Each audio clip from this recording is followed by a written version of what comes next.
Pomysleli ste si niekedy o sebe, alebo vyslovili ste o sebe tieto slová? Ja nič nezvládam, som neschopná, som hrozná, nič nestíham, mám malé sebavedomie. Ako ste sa pri tých slovách cítili, keď ste na ne mysleli a keď ste ich hovorili? Mohla to byť taká beznádej, že to som ja a už to nikdy inak nebude a že to je môj údel, to je môj osud?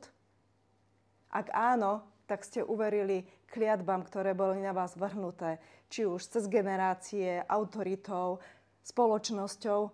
Zobrali ste ich za svoju a začali ste sa samozaklínať.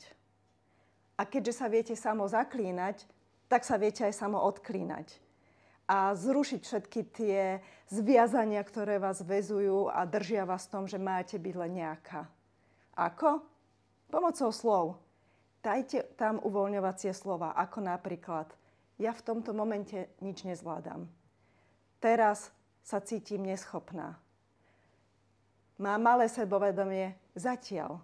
V tomto momente nič nestíham. Pomôžte si slovami ako zatiaľ, teraz, v tomto momente, práve mi napadlo a uvoľnite to, čo vás zväzuje, aby ste sa mohli cítiť lepšie a bola tam pre vás nádej, že to môže byť aj inak. Teším sa na vás do budúceho videa.